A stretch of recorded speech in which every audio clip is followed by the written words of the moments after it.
औज़ु बिल्लाहि मिनश शैतानिर रजीम बिस्मिल्लाहिर रहमानिर रहीम। अस्सलामु अलैकुम प्यारे बच्चों, ये क्लास 8वीं जमात के लिए है, सब्जेक्ट मैथमेटिक्स। तो आज हम क्वेश्चन 4 और 5 exercise 12.2 chapter direct and inverse proportions का हल करने जा रहे हैं। तो क्वेश्चन 4 जो है, if a box of sweets is divided among 24 children, they will get 5 sweets each. अगर आप मिठाई का एक डब्बा 24 बच्चों में तकसीम किया जाता है तो हर एक बच्चे को 5-5 मिठाइयाँ मिलती हैं।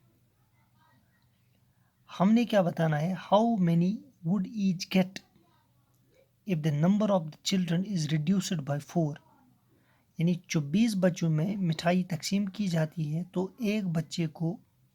हर एक बच्चे को 5 मिठाइयाँ मिलती हैं। अगर इन बच्चों में से 4 बच्चे कम किए जाएं तो बच्चे कितने रहते हैं, 20। तो 20 बच्चों में अगर यही बॉक्स ऑफ स्वीट्स तकसीम किया जाए तो उनको कितनी मिठाइयाँ मिलेंगी, हमें ये पता नहीं। Let the number of sweets each child gets is equal to X. तो यहाँ पे हम टेबल मैंने बनाया है।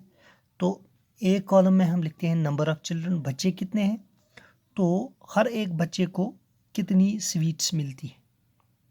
सवाल देखिए आप, if a box of sweets is divided among 24 children, that means number of children is 24, okay, they will get 5 sweets each. So number of sweets each child gets is 5. Clear? How many would each get if the number of children is reduced by 4? तो number of children 24 है। अब अगर 4 बच्चे कम किए जाएं तो 20 रह जाता है, क्योंकि 24 में से 4 निकालेंगे तो 20 रह गया। तो अब अगर बच्चे 20 होंगे तो इनको हर एक बच्चे को कितनी स्वीट्स मिलेंगी, हमें ये पता नहीं है, हमने ये ऊपर एक्स रखा है। तो यहाँ पे बच्चे 24 थे तो हर एक बच्चे को 5 स्वीट्स मिलती थी। अब बच्चे कम हो गए तो स्वीट्स मिलना इंक्रीज हो जाएगा, ठीक है ना। तो यहाँ पे एक क्वांटिटी डिक्रीज हो जाती है और दूसरे में इंक्रीज होगा। तो ये इनवर्स प्रोपोर्शन है। In case of inverse proportion, अगर आपको याद होगा, डायरेक्ट में हम इनका रेशो देख रहे थे, लेकिन यहाँ पे सीधा हम इनका मल्टीप्लाई करते हैं। 24 into 5 is equal to 20 into X. 5 4 ज़ा 20, ओके, कैरी आइज 5 2 ज़ा 10, 10 गए 12, 20 इंटू एक्स गो 20x। अब यहाँ पे x निकलेगा, x is equal to 120 upon 20। तो x इज इक्वल टू 120 को जब 20 से डिवाइड करते हैं तो 6 आ जाता है। तो x क्या रखा था हमने, तो अब अगर बच्चे 20 होंगे तो हर एक बच्चे को 6 स्वीट्स मिलेंगी। तो therefore number of sweets each child gets is equal to 6. Okay, then there is question number 5. Question 5 is, a farmer had enough food to feed 20 animals in his cattle for 6 days. एक किसान के पास इतनी सारी गुज़ा है जिससे वो 20 जानवरों को, ठीक है ना, 6 दिनों तक पाल सकता है।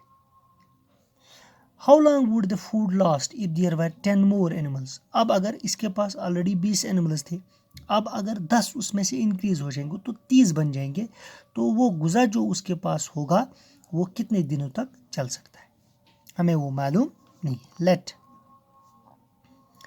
The number of days food lost is equal to X. हम मान लेंगे कि अगर 10 जानवर और इसको आ जाते हैं तो उसके लिए हमने नंबर ऑफ डेज क्या रखा x, यानी हमें देखना है कि कितने दिनों तक वो गुज़ा चल सकती है। अगर 20 जानवरों के लिए वो 6 दिन तक गुज़ा का इंतज़ाम कर सकता है वो फार्मर, अगर अब 30 जानवर इसके पास होंगे तो कितने दिनों तक चलेगा। तो हम एक टेबल बनाएंगे। पहले में लिखेंगे हम number of animals in A cattle, number of days यानी कितने जानवर हैं, number of days food lost कितने दिनों तक ये गुज़ा चल सकती है।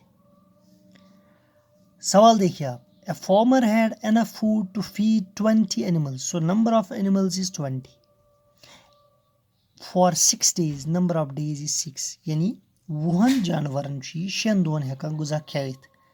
वन अगर how long would the food last, वो number of days food last is x, क्योंकि ये पता नहीं है हाउ लॉन्ग, ये हमसे पूछ रहा है। If there were 10 more animals, अगर 10 और जानवर उसके पास होंगे तो ऑलरेडी उसके पास 20 है, अब अगर 30 होंगी, चूँकि यहाँ पे इंक्रीज हुआ एनिमल्स का, तो अगर एनिमल्स ज़्यादा आए वहाँ ये गुजास नेरन तेल टू टाइम कह अत नेरन कम ये दो 6 दो कम नेरन, वो तेल इनवर्स वेरिएशन क्या x must increase, b must decrease. In case of inverse variation,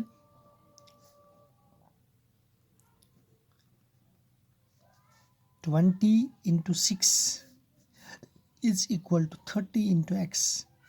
6 zeros are 0, 6 twos are 12 is equal to 30 into x is 30x, or 30x is equal to 120. फर्क भी यानी कि x is equal to 120 upon 30. 120 को जब 30 से divide किया जाता है तो 4 निकलता है, तो x द्रा तेल 4, x वस थोम number of days food loss गो, अगर 30 एनिमल्स आस तेल नेरना 4 दा, तेल लेखो therefore number of days food lost is equal to 4. So this was question 4 and question 5 of exercise 12.2. Note down these questions. Thank you very much.